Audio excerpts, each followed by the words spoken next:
nanti. Sebab itu yang Islam tu mengajak kita, dia kata beramal ialah orang yang mengikut zuhir. Umirtu an ahkuma bizawahir, disuruh aku berhukum dengan zuhir dan mengaku zuhir. Zuhir mulut mengaku, walaupun batin memusuhi. Sebagaimana berlaku kepada siapa? Abdullah bin Ubay. Abdullah bin Ubay ini sembahyang di belakang Rasulullah, tapi Masya Allah dia ini munafik, kepala munafik. Sampai anak dia beritahu, ya Rasulullah, izinkan aku penggal kepala bapak aku. Rasulullah kata jangan bunuh dia, sebab zuhir dia Islam. Masalah batin dia berpura-pura, itu urusannya dengan Tuhan. Sama kita dengan manusia yang lain, jangan hukum orang lain.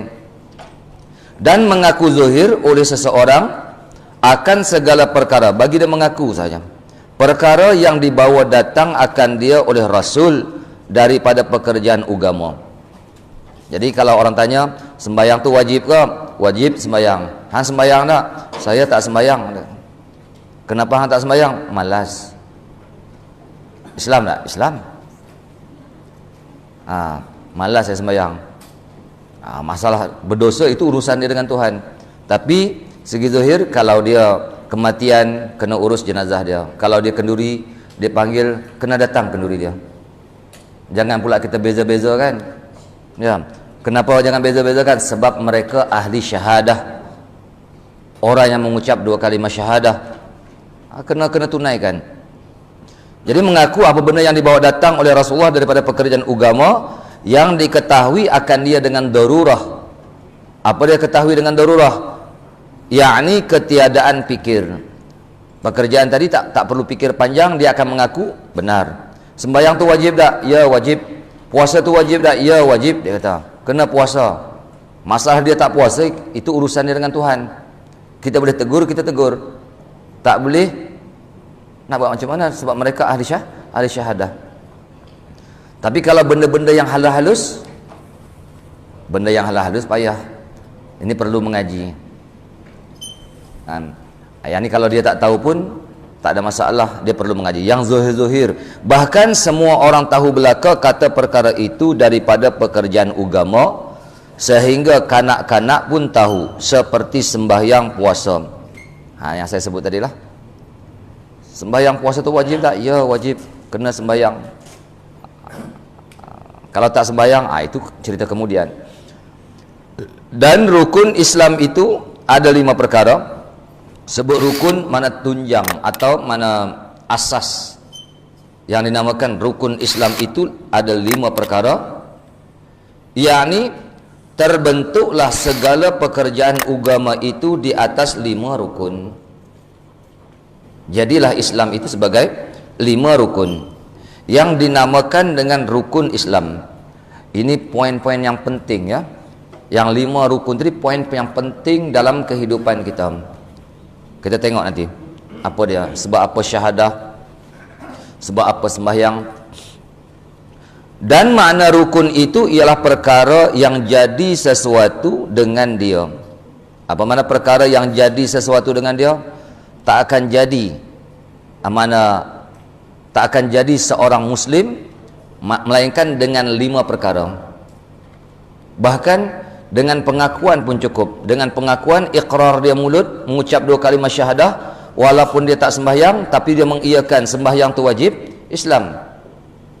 Dia itu dipanggil muslim. Melainkan kalau ditolak, haji tak wajib, dia kata nak sesak buat apa, susah diri, dia kata yang tu kafir lah. Okey, jadi kita tengok, dia kata makna rukun itu ialah perkara yang jadi sesuatu dengan dia. Mana benda yang tak lepas, benda yang tak dapat tidak. Kita sebagai seorang Islam, 5 perkara ni kita memahami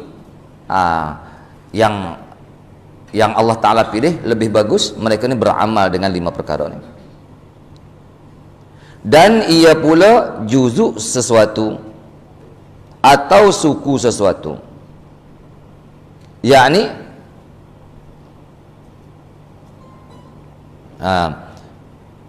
dan ia pula juzuk sesuatu atau suku sesuatu. Payah kalau dia ambil umum macam ni kan. Jadi kita tengok macam ni rukun, senang macam ni. apa perbezaan di antara rukun dengan syarat? Kalau kita mengaji dalam kitab-kitab fiqh, kalau rukun dia juzu ibadat tetapi dia tak berkekalan, itu makna rukun. Berbeza syarat. Syarat bukan juzu ibadat tetapi dia kena berkekalan. Tengok, syarat sembahyang kena ada wudu. Daripada awal kita takbir sampai kita salam mesti kena ada wudu tak? Kena ada wudu. Tapi wudu tu bukan juzuk solat. Dia bukan juzuk solat. Dia asing daripada solat. Itu dipanggil syarat. Tapi kalau rukun, dia juzuk ibadat tetapi dia tak berkekalan. Tengok, Allahu Akbar, baca Fatihah. Habis baca Fatihah, kita rokok. Habis rokok, i'tidal, berkekalan tak? Dia tak berkekalan. Tetapi dia juzuk ibadat tak? Juzuk ibadat. Kalau kita tinggal Fatihah, sembahyang kita tak sah. Itu yang nama rukun. Yang mengajilah kitab mana pun, bicara perbahasan dia sama. Itu yang dia kata tadi. Dan ia pula juzuk sesuatu. Saya nak letakkan di situ. Juzuk sesuatu atau suku sesuatu. Bermakna juzuk Islam tu daripada 5 rukun ni. Kalau tertolak satu, tolak, kita tak pakai satu, dia kata syahadah boleh, dia kata, tapi sembahyang ni apa benda dai kita letak atas lantai, dai yang mulia letak atas lantai, habis kafir.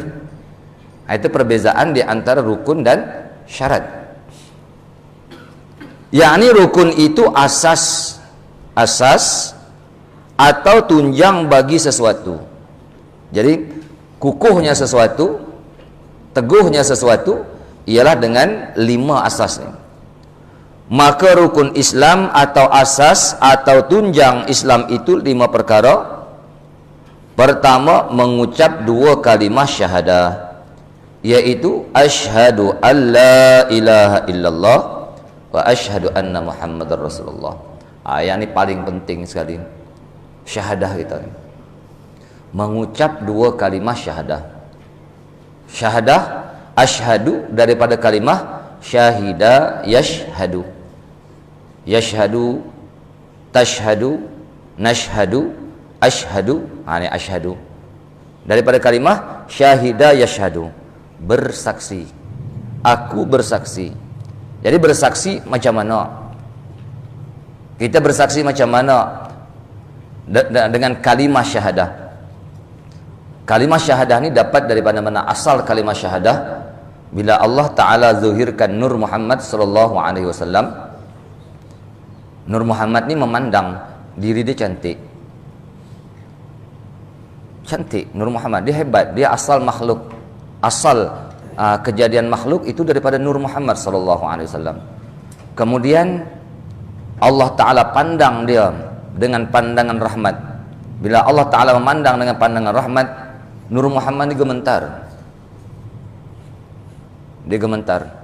Bila gementar, Allah Ta'ala berkata kepada Nur Muhammad, di mana kamu berada, aku akan mendapati kamu. Aku akan mendapati kamu, bermakna kamu tak akan terlepas daripada aku. Dan kamu tiada akan mendapati aku, melainkan siapa yang aku beri petunjuk kepada dia. Yang kita ni, yang zuhir daripada percikan Nur Muhammad ni, seluruh makhluk ni zuhir daripada percikan Nur Muhammad, tak akan mendapati Tuhan, mana tak akan mengenali Allah Subhanahu wa taala, melainkan siapa-siapa yang Allah Taala beri hidayat kepada dia. Jadi di sini manusia ni ramai, tapi siapa yang mengenal Allah, siapa yang tak akan mengenal Allah. Jadi bila Allah Taala kata macam tu, Nur Muhammad kata kamulah Tuhan. Dia pun berkata asyhadu an la ilaha illallah. Ni terbitnya kalimah asyhadu an la ilaha illallah ni. Yang inilah perjanjian Nur Muhammad yang pertama. Kita tak berjanji lagi ni. Yang alastu bi rabbikum, perjanjian yang pertama, kan? Bila dia iqrar asyhadu an la ilaha illallah, Allah Taala tanya alastu bi rabbikum kepada Nur Muhammad. Nur Muhammad menjawab qalu mana bala syahidna, kami menyaksikan ya Allah, kamulah Tuhan kami. Itulah keluar daripada tu asyhadu an la ilaha illallah, dipanggil syahadat tu syahadat tauhid. Asyhadu an la ilaha illallah dipanggil syahadat tauhid. Nur Muhammad yang kata macam tu. Kemudian Allah Ta'ala balas perkataan Nur Muhammad, wa ashhadu anna Muhammadar Rasulullah. Terbitlah syahadat Rasul nama dia. Ada syahadat tauhid, ada syahadat Rasul. Inilah dua kalimat yang disuruh sangat kita memahami sebagai paham. Ini kena mengaji sifat 20. Kalau tak mengaji sifat 20, confirm tak faham. Habis kita mengaji sifat 20, kita mempelajari tauhid, sezat, sesifat, seasma, seaf'al Allah Ta'ala, baru kita akan nampak. Okey, jadi mana asal kalimat tadi? Asyhadu, aku syuhud. Aku syuhud benar aku pandang. Aku yakin. Aku mengaku bahawa tiada Tuhan melainkan Allah. Macam mana bahawa tiada Tuhan melainkan Allah? Tuhan zat yang wajib al-wujud, tapi tak nampak. Dia gaib. Dia gaib pada hati orang yang terhijab kepada Allah Ta'ala. Tapi Allah Ta'ala ni nyata pada hati orang-orang yang ada basirah. Itu yang kita, bila kita mengucap asyhadu an la ilaha illallah, aku syuhud. Syuhud tu mana? Memandang dengan mata hati. Allah Ta'ala zuhirkan makhluk. Allah Ta'ala ni mawujud pada zihin, pada otak kita. Tiada mawujud pada kharij, pada pandangan mata. Siapa biasa memandang Allah Ta'ala? Itu yang kita kata asyhadu. Bahasa kalimat yang pertama asyhadu, nak kenal Allah Ta'ala bukan dengan ayan, pandangan biji mata kita. Kita kena syuhud. Syuhud ni yang selalu saya bagi misal apa dah? Kalau sebatang pokok naik dah, dengan daun dia, dengan ranting dahan, semua batang dia ada reti, kita nampak dah sebatang pokok, reti tak kata tentang wujudnya biji benih. Main mana batang pokok, ranting pokok, dahan pokok, apa semua daun tadi, melainkan kena wujudnya biji benih. Tapi biji benih nampak kan?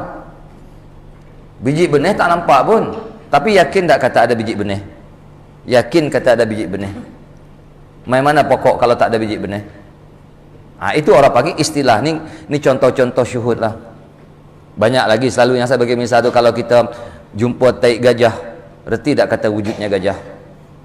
Kalau orang yang terbuka mata hati pandang, oh ini taik gajah ni. Kalau macam tu gajah ada dekat kawasan ni. Tapi depan mata kita tak ada gajah pun. Tapi yakin tak kata tentang wujudnya gajah? Oh, kita tengok santan, yakin tak kata wujudnya minyak? Minyak tak nampak, tapi diri santan tu pembuktian tentang wujudnya minyak. Begitulah kita nak mengenal Allah Ta'ala. Begitulah istilah asyhadu. Bahasa asyhadu tu maksud dia macam tu. Bukan aku bersaksi, hang bersaksi bila? Hang tengok Allah Ta'ala bila? Tak berarti kita nak berjawab macam tu. Faham? Jadi kalimat ni Nabi kata apa? Afdalu ma qultu ana wan nabiyyuna min qabli qaulu la ilaha illallah. Seabdal barang yang aku kata dan nabi-nabi umat-umat yang terdahulu daripada aku ialah kata la ilaha illallah. Man kana akhiru kalamihi la ilaha illallah dakhala jannah. Barang siapa akhir kalam seseorang tadi, kalimat akhir kalam tadi la ilaha illallah dakhala jannah. Jadi Nabi kata kalam, Nabi tak kata akhiru qawlihi. Akhir kalam, innal kalama lafil fuad. Sesungguhnya kalam tu lafil fuad, di dalam hati kita. Jadi bermakna kalimah syahadah bila kita mengucap mesti kena ada kepahaman di dalam hati kita. Yang mana sifat istighna, yang mana sifat ibtiqar, saya dah terangkan dulu pada pengajian mana kitab Ummul Barahin kan. Apa makna la ilaha illallah, yang tu pegang makna kalimat tersebut sampai habis umur kita. Saya kata bukan ilmu sehari dua kita belajar, lepas tu kita lupa, jangan. Sayang. Jadi tengok balik apa benda yang kita mengaji dulu. InsyaAllah sampai masa saya akan terangkan balik apa makna kalimah la ilaha illallah Muhammad Rasulullah. Jadi mana pertama mengucap dua kalimah syahadat. Ini zuhir Islam kena mengucap. Kalau dalam hati tak madai. Mengucap dua kalimah syahadat, iaitu asyhadu an la ilaha illallah wa asyhadu anna Muhammadar Rasulullah. Artinya aku menyaksi dan aku mengaku. Itu makna syahadah. Aku menyaksi, mana aku syuhud. Aku menyaksi, mana aku syuhud. Dan aku mengaku dengan lidahku bahawa tiada Tuhan, masuk kata tiada Tuhan, tiada sesuatu yang bersifat istighna, bersifat iftiqar. Itu makna tiada Tuhan. Bukan tiada Tuhan mana kita nafi Tuhan. Kita menafikan mana tak ada sesuatu yang bersifat istighna, tak ada sesuatu yang bersifat iftiqar. Itu makna tiada Tuhan. Tiada Tuhan melainkan Allah, melainkan zat yang bernama Allah. Paham? Dan kenapa ya? Jadi mana yang istighna ada berapa sifat? Ada 12 sifat. Yang iftiqar ada 9 sifat. Semua saya dah terangkan. Istighna dan iftiqar. Dan aku menyaksikan dan aku mengaku bahwa Muhammad itu Rasul Allah atau utusan Allah. Jadi ada dua. Cerita dua ya. Nabi Muhammad sallallahu alaihi wasallam itu sebagai penyata rahsia Allah Ta'ala. Dia penyata rahsia Allah Ta'ala. Jadi yang dizuhirkan Muhammad yang batin, ataupun Nur Muhammad, ataupun Ruhul A'zam, zuhir daripada dia makhluk-makhluk yang lain. Laulaka ma khalaqtul aflaka, kalau bukan kerana kamu ya Muhammad, ma khalaqtul aflaka, aku takkan ciptakan seluruh alam semesta. Jadi Allah Subhanahu wa taala sebelum daripada wujudnya Nur Muhammad, dia dipanggil kanzan makhfi, rahsia yang tersembunyi. Allah Ta'ala itu rahsia yang tersembunyi. Siapa pun tak tahu, siapa pun tak hukum Allah Ta'ala ada, Allah Ta'ala berkuasa, Allah Ta'ala berkehendak, tak ada. Tapi bila Allah Ta'ala zahirkan Nur Muhammad, lah ni yakin tak kita tentang kekuasaan Allah, tentang kehebatan Allah Ta'ala, tentang sifat kehendak Allah Ta'ala, semua kita yakin. Siapa yang membawa? Itulah Muhammadur Rasulullah. Jadi kita kena kenal dua ni, Allah dan Rasul. Kalau tak ada Nur Muhammad sallallahu alaihi wasallam, tak akan wujud, seluruh makhluk ni tak akan wujud. Takkan ada kita sekarang ni, nak ada kita tak wujud. Jadi insya-Allah kita tengok pada penjelasan nanti insya-Allah di akhir kitab macam mana bahasan asyhadu alla ilaha illallah wa asyhadu anna Muhammadar Rasulullah. Dan rukun yang pertama inilah sebagai asas dan tunjang utama bagi seseorang Islam, sehingga tidak dihukumkan dengan seseorang itu dengan Islam kecuali ianya menyebut dengan lidahnya akan dua kalimah itu. Ini bagi orang yang baru masuk agama Islam, dia kena sebut dengan lidah, tak amadai. Kalau dalam hati dia tak amadai, dia kena berlafaz. Kalau ada orang nak masuk agama Islam, kita lepaskan zimmah seseorang tersebut, ramai mengucap depan aku, asyhadu alla ilaha illallah wa asyhadu anna Muhammadar Rasulullah, bagi selesai. Lepas tu esok nak bawa ke majlis agama ke apa ke, itu terserah. Kalau kita berlambatan, kita kata esoklah kita pergi majlis agama, yang kita suruh pergi esok tu batal syahadah kita kena mengucap dua kalimah syahadah balik. Susah. Jadi kalau orang nak masuk agama Islam, dia kena mengucap dua kalimah syahadat dengan lidah. Tetapi orang yang sudah Islam dua ibu bapanya, tidak wajib lagi mereka menyebut dua kalimah itu, kerana memadai dengan menurut jua. Ini kita ni anak-anak mak ayah kita orang Islam. Jadi kalau ikut zuhir cukup, kalau dia tak mengucap dua kalimah syahadat pun dia dah dikira Islam lah.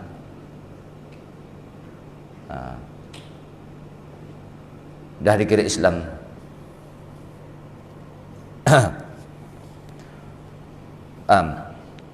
Ada sebahagian ulama menyebutkan kalau mak ayah kita orang Islam pun tak dapat tidak seumur hidup sekali dia kena mengucap juga kalimah syahadat.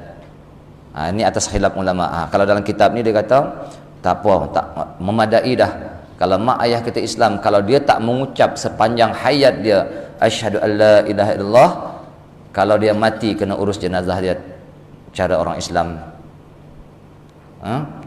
Kalau dia sakit kita kena ziarah. Kalau dia macam-macam. urusan yang bersangkut paut dengan agama Islam. Kerana memadai dengan menurut jua. Ini. Dan berkata setengah ulama wajib juga berkata, ada sebut sini. Dan berkata setengah ulama wajib juga berkata dalam seumur hidupnya sekali, supaya lepas tuntutan Allah Ta'ala. Kena kata juga sekali. Ini sebahagian ulama kata macam tu. Jadi ikutlah. Kita ni hari-hari sembahyang berapa kali, kan? Terkena ada tahiyat awal berapa kali kita mengucap asyhadu an la ilaha illallah wa asyhadu anna muhammadar rasulullah. Banyak kali ni. Nak tidur kita mengucap lagi, kan? Banyak kali. Sabda Nabi SAW di dalam hadis yang sahih berkata, bersabda ia, baris tak ada ya. Umirtu, baca umirtu an uqatilan nasa hatta yashhadu an la ilaha illallah. Umirtu an uqatilan nasa hatta yashhadu an la ilaha illallah. Artinya, diperintahkan akan daku bahawa aku membunuh akan segala manusia, bunuh, sehingga menyaksi dan mengaku lidah mereka itu bahawa tiada ada Tuhan melainkan Allah. Ini dalam hadis matan arba'in ada. Jadi mana? Kena ada persaksian. Jadi Nabi kata isytiharkan perang. Selagi hidup dunia tak kiamat, kalau Islam ni, agama Islam ni berkemampuan, kerajaan Islam, bukan perseorangan ya. Ini kerajaan Islam.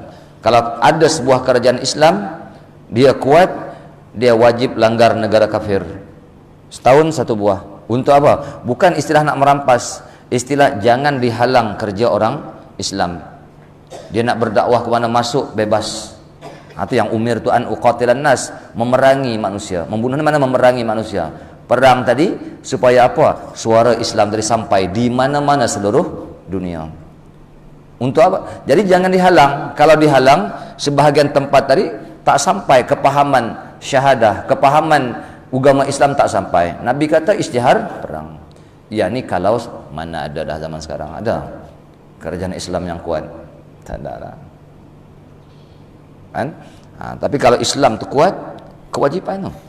Wajib kena langgar satu negara, 1 tahun satu. Masuk tempat depa. Kalau depa menghalang, masuk. Sapu. Lepas tu depa merintahlah, bukan kita nak ambil rampas negara depa. Tapi jangan dihalang suara Islam supaya syahadah ni sampai di mana-mana. Kan? Yang tu. Habis. Ini mengucap 2 kalimah syahadah yang pertama. Jadi insya-Allah penjelasan dia yang lebih detail kita tengok pada bahasan di belakang nanti. Okey, yang kedua sembahyang 5 waktu. Sembahyang 5 waktu. Ini rukun Islam juga. Rukun Islam yang kedua. Jadi sembahyang 5 waktu di sini yaitu hubungan kita dengan Allah Ta'ala. Sembahyang tu hubungan kita dengan Allah. Yang tadi pengakuan kita. Mengucap 2 kalimah syahadat tu pengakuan. Pengakuan kita, iqrar kita, mengiyakan kita akan Allah Ta'ala dan Rasulullah. Yang sembahyang itu hubungan. Macam mana sembahyang tu hubungan kita dengan Allah Ta'ala? Aqimis salata li dzikri. Dirikan oleh kamu akan sembahyang li dzikri, kerana mengingati aku. Apa mengingati aku? Mengingati Allah Subhanahu wa Ta'ala. Dalam sembahyang semua lengkap. Lengkap apa dia? Lengkap, ada gerak ya, ada diri, ada sifat, ada nama orang yang sembahyang, sifat dia kena mendengar, kena berkata-kata, ini sebahagian dia. Kemudian ada perbuatan. Kemudian dalam sembahyang ada lengkap unsur-unsur yang 4. Apa dia? Api, angin, air, tanah. Api, angin, air, tanah. Yang saya dah cerita pada malam 31 baru ni. Apa dia? Nur Muhammad sallallahu alaihi wasallam, bila Allah Taala nak menzuhirkan kita ni manusia ni, Allah Taala zuhirkan Nur Muhammad lalu semua. Dia akan akan lalu kepada api, hidup api, lalu kepada angin, hidup angin, lalu kepada tanah, air, hidup air, lalu kepada tanah, hidup tanah. Tanah sebagai rahsia Allah Ta'ala. Unsur kejadian, inilah orang panggil unsur kejadian Nabi Adam alaihissalam. Daripada yang mana Nur Muhammad lalu kepada 4 unsur, dipanggil apa? Dipanggil jiwa. Kemudian turun kepada ayah kita, wadi, madhi, mani, ma'nikam. Sama, Nur Muhammad lalu semua tu. Ini nak zuhir tubuh kita sekarang ni. Wadi, madhi, mani, ma'nikam. Ketika tu berubah, dipanggil roh. Roh kita ni dipanggil roh. Kemudian lahir kita di atas dunia. Saya ambil ringkas.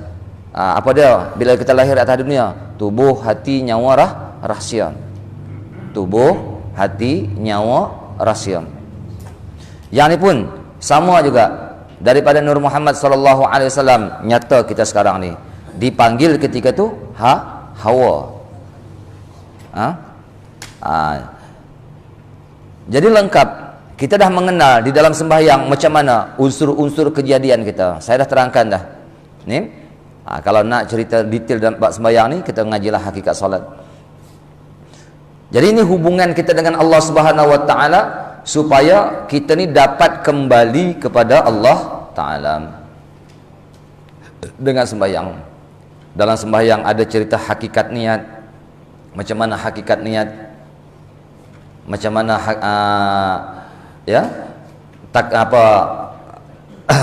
orang panggil muqaranah kamaliyah, muqaranah urfiyah, semua ada di dalam sembahyang. Jadi mana secara ringkasnya sembahyang ni hubungan kita dengan Allah Ta'ala. Jadi kena mengetahui macam mana cara-cara kita nak sembahyang. Yang kita belajar ni zuhir sembahyang dalam fiqh, batin bagi sembahyang, yang ni kena mengaji dalam ilmu tasawuf ataupun hakikat salat.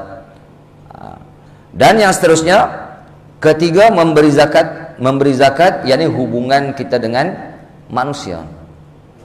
Faham? Hubungan dengan manusia.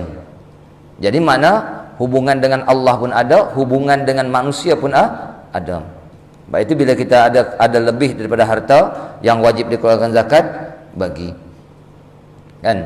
Nabi kata kalau orang bagi zakat kepada adik-beradik, contoh kita ada duit lebih, nak menakan kita nak sekolah apa semua yang tak cukup belanja, kita bagi zakat, dia dapat 2 pahala. Apa dia pahala dia? Pertama pahala memberi zakat, yang kedua pahala silaturrahim. Boleh bagi ke orang lain pun boleh juga. Itu dapat 1 pahala memberi zakat. Silaturrahim dia tak sama adik-beradik, kita bagi kepada adik-beradik kita. Bagi pada abang-abang kita ke kakak kita yang susah-susah, boleh tak? Boleh. Bahkan itu lebih afdal. Cuma jangan mak ayah tak boleh kita bagi zakat. Sebab mak ayah ni dia kaya dengan nafkah anak. Dia tak boleh kita nak bagi zakat. Lain tak apa. Lepas tu kalau perempuan, isteri orang, kalau seandainya dia ni ada suami, tak boleh kita bagi zakat atas nama fakir miskin, sebab dia kaya dengan nafkah. Tapi atas nama lain boleh kita bagi zakat. Macam mana bagi zakat? Dia ni ada hutang, cara peribadi lah, perempuan ni ada hutang cara peribadi dengan orang lain, kita tahu bagi zakat dekat dia, boleh. Tapi atas nama fakir miskin, perempuan kalau isteri orang semua kaya ni, semua kaya. Betul tak? Kaya tak? Kaya. Apa dia kata? Kaya. Bangun pagi minta ya duit kat laki. Laki tak bagi, salah orang laki. Kan? Perempuan semua kaya. Kalau ada suami semua kaya. Itu dia tak terima zakat atas nama fakir miskin. Jadi yang ni, kalau saya cerita tadi, ada hubungan sesama manusia tak ni? Bila kita bagi, jadi ada hubungan. Okey. Habis. Yang seterusnya, keempat, puasa di bulan Ramadan. Jadi puasa tadi mana hubungan dengan iqrar, hubungan dengan Allah, hubungan dengan manusia. Kenapa puasa bulan Ramadan? Apa hikmah dia? Hikmah puasa di bulan Ramadan ialah untuk mengalahkan nafsu. Jadi sebab itu Allah Ta'ala fardukan puasa di bulan Ramadan. Satu ketika bila Allah Ta'ala jadikan akal Allah Ta'ala panggil, wahai akal, ke depan kamu. Wahai akal, akal bergerak ke depan. Wahai akal, undur ke belakang kamu. Akal undur ke belakang. Wahai akal, siapa aku, siapa kamu? Akal menjawab, kamu adalah Tuhan aku, dan aku adalah hamba kamu. Akal lepas. Bila giliran nafsu, Allah Ta'ala perintahkan, wahai nafsu, bergerak ke depan kamu. Nafsu tak berganjak. Wahai nafsu, undur ke belakang. Nafsu tak berganjak. Wahai nafsu, siapa aku, siapa kamu? Kamulah, akulah. Itu jawaban nafsu. Oh, keras. Ini semua ada nih nafsu nih. Nak buang tak boleh. Kalau buang pergi sampai kita masuk tanah lah, mati. Nak bunuh nafsu tak boleh. Sebab nafsu tu diri kita. Tapi nafsu perangai dia, kalau dia terhijab kepada Allah Ta'ala, dia keras. Dia nak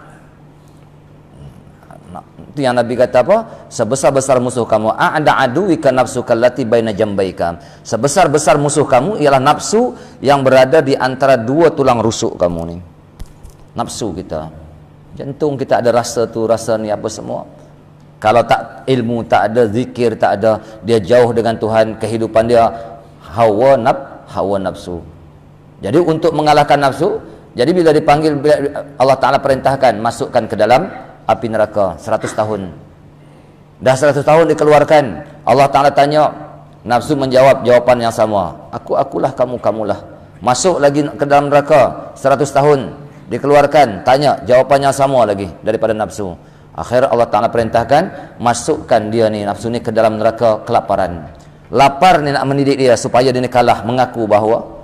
Akhir bila nak masukkan neraka kelaparan selama 100 tahun, dikeluarkan, nafsu tunduk. Nafsu baru mengaku. Jadi bermakna kalahnya nafsu dengan makanan. Jadi sebab itu kita puasa bulan Ramadan. Siang lapar, malam lipat 3. Kan? Dia beli macam-macam. Tapi sebenarnya gambar kita, kadang-kadang kita tak mengambil hikmah puasa tu. Tapi tak ada masalah. Nabi suruh kita ni berlebihan sedikit. Bagi gembira. Untuk berbuka puasa tu bagi gembira sikit. Okey, tapi kita kata cerita apa dah? Kena ingat, al-bitnah aslud da' wal himyah aslud dawa. Perut ni punca segala penyakit. Penyakit kebanyakan tak patah, tak kena sampuk, tak kena jin, apa semua. Kebanyakan penyakit daripada perut tak?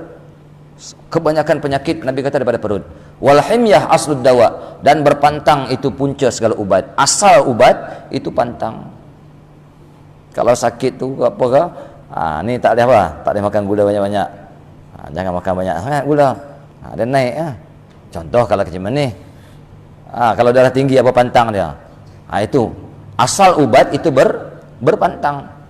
Jadi untuk yang kita Nabi Adam jatuh ke atas dunia, punca dia apa dah? Makanan. Kalau macam tu, puasa kena sepanjang tahun tak? Puasa sepanjang tahun. Bukan puasa sepanjang tahun mana kita siang hari puasa, tak. Jaga makanan. Maksud saya jaga makan. Jangan terlampau banyak, jangan makan benda haram, jangan makan benda syubhat. Kalau makan banyak kita tak jaga, penyakit dalaman. Bahkan dalam perkataan ulama kata, mati kita mengikut qadar lazat makan kita. Sakit mati kita nanti mengikut qadar lazat makan kita. Makan tengah hari 6 mata lauk, Allah. Nah, 5-6 cukuplah, 2 sayur 1 kan, cukup dah. Nak banyak mana kita makan? Sampai 5-6 jenis lauk ni. Kalau pinggan bubuh habis penuh. Kena ingat makan kita. Sebab apa?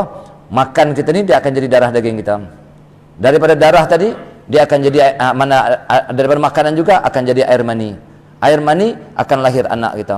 Lahir anak tadi, kalau makanan benda haram, makan benda syubhat apa semua, lahir anak tak bagus. Bila anak tadi tak bagus, dia pun buat benda yang tak elok juga. Cucu kita lagi tak bagus. Cerita dia makanan. Itu yang kita kena jaga daripada awal. Awal-awal mana kehidupan kita, makanan nombor 1. Jangan bubuh dalam perut kita benda-benda yang haram. Okey, itu hikmah dipardukan puasa bulan Ramadan.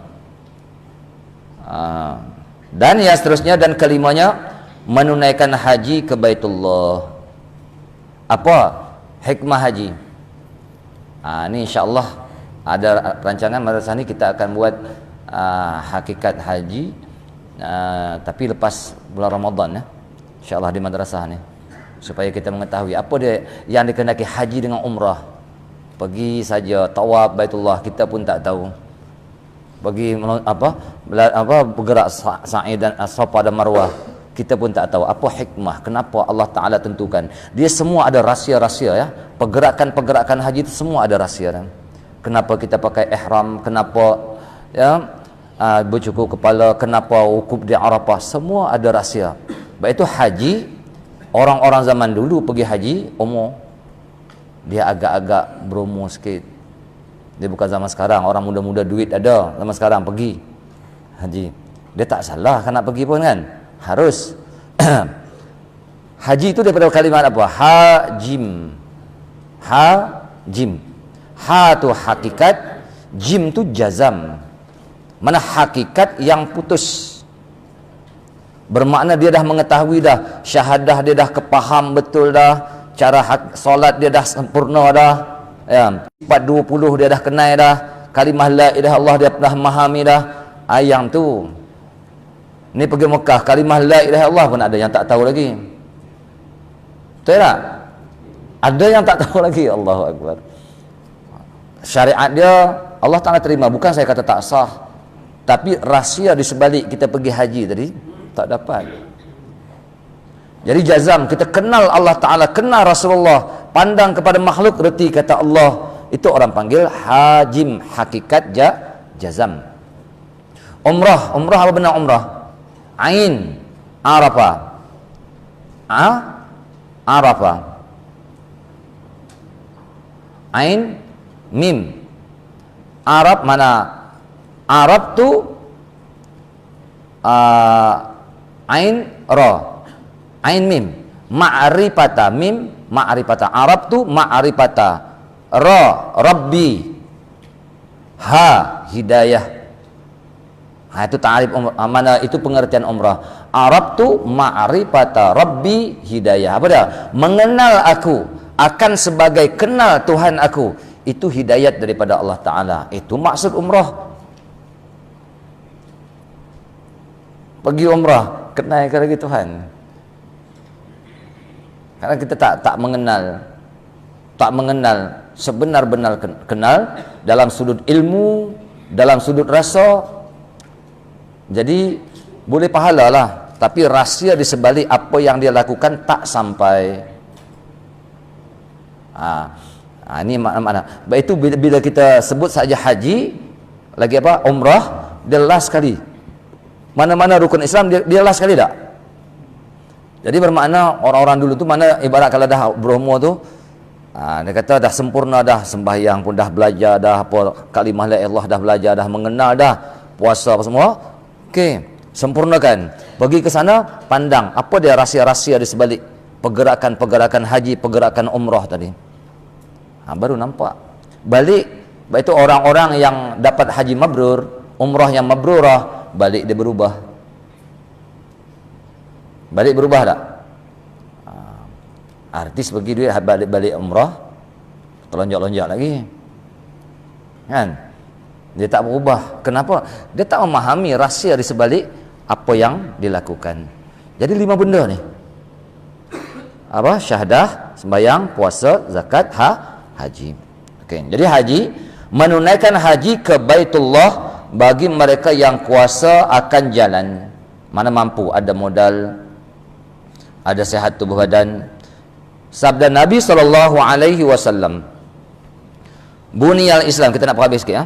Buniyal Islamu ala khamsin, syahadati an la ilaha illallah wa anna Muhammadar Rasulullah wa iqamis salati wa ita'iz zakati wa shaumi ramadana wa hajjil baiti man istata'a ilaihi sabila. Artinya, dibinakan pekerjaan Islam itu di atas 5 perkara.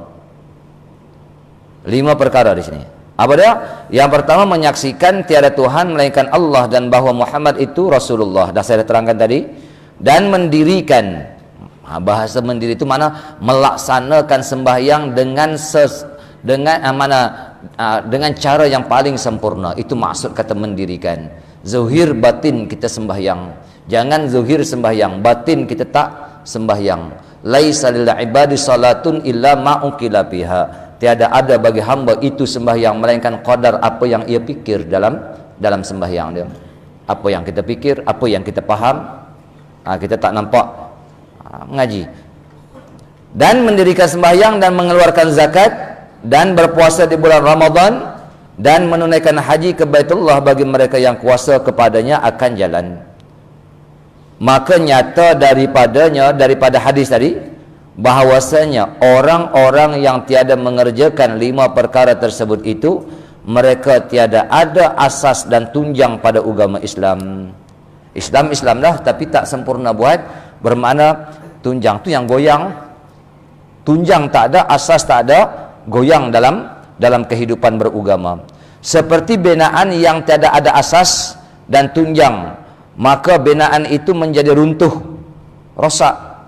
Kalau tak lakukan hayati 5 perkara ni, kemudian kita tak lakukan, tak menghayati, tak melakukan, itu runtuh mana agama kita, peradaban ya, dalam keadaan beragama rosak. Demikianlah menjadi runtuh agama apabila tidak ada asas dan tidak ada 5 tunjang yang tersebut, atau mengingkari dengan lidah, dan jikalau dengan seloro sekalipun. Ingkar dengan lidah, kafir terus, walaupun melawak. Seloro tu mana melawak lah, seloro sekalipun, yakni hukum dia boleh batal syahadah. Habis itu yang kita bahas tentang Islam. Jelas ya? Hari ini kita dah mengenal apa itu Islam. Jadi insya-Allah tengok pada pengajian akan datang kita cerita iman pula. Iman, Islam, ihsan. Tiga-tiga tu gabungan, 3 benda tu baru dipanggil agama. Insya-Allah. Wallahu alam. Ada soalan?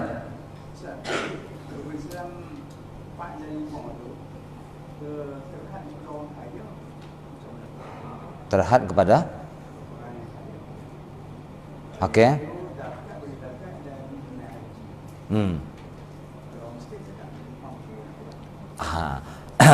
Dia syarat tak ada, tapi ada hikmah tak di sebalik. Kalau kita orang kaya, kalau tak ada orang miskin nak bagi zakat, macam mana kita nak bagi zakat kita? Jadi ada hubungan tak di situ? Kehidupan kita ni dia tak lepas daripada apa? Orang Islam, orang persekitaran kita. Masalah haji, kalau dia tak mampu nak mengerjakan haji, dia memandang bahawa di situ mana kekuasaan Allah Subhanahu wa taala tak? Kekuasaan Allah taala nak bagi sempurna. Nabi ada sebut dalam satu hadis, sahabat Nabi yang susah-susah, orang kaya pagi-pagi dia boleh bersedekah. Boleh bersedekah kan? Boleh buat tu, boleh buat apa semua. Nabi kata apa? Kamu jangan rasa iri hatilah. Contoh kata ibarat kata jangan iri hatilah. Tiap-tiap kebaikan, sedekah, zikir, tasbih, apa semua amal ibadat itu ada pahala sedekah. Nabi kata, bukan kita kata memandang sedekah ni kena daripada apa benda kita kena bagi. Okey. Kalau macam tu depa pun boleh juga sebut subhanallah. Mereka boleh baca Quran. Itu masing-masing ketentuan supaya kita dapat memandang sifat jalal Allah, sifat jamal Allah Ta'ala. Cukup cantik dah. Kita ni duit tak ada, sampai dah tu dah umur 90. Mekah biasa pergi tak? Tak biasa, kata duit tak ada, dia kata. Tak apa. Setakat mana yang kita mampu dah kita nak kerjakan. Sebab itu isyarat terakhir, man istata'a ilaihi sabila. Bagi orang yang mampu untuk berjalan ke sana, ada modal. Yang tak mampu tak payah. Jadi ada hubungan tak kita dengan Allah Ta'ala? Walaupun kita tak boleh nak pergi, tapi hubungan kita dengan Tuhan, ya Allah, kamu tentukan perjalanan kehidupan aku macam mana. Aku menerima, ya Allah. Aku menerima. Aku tak pergi Mekah pun aku menerima. Inilah perjalanan kehidupan aku. Okey, tenang tak kita? Tenang. Wallahu alam. Okey, jelas tak?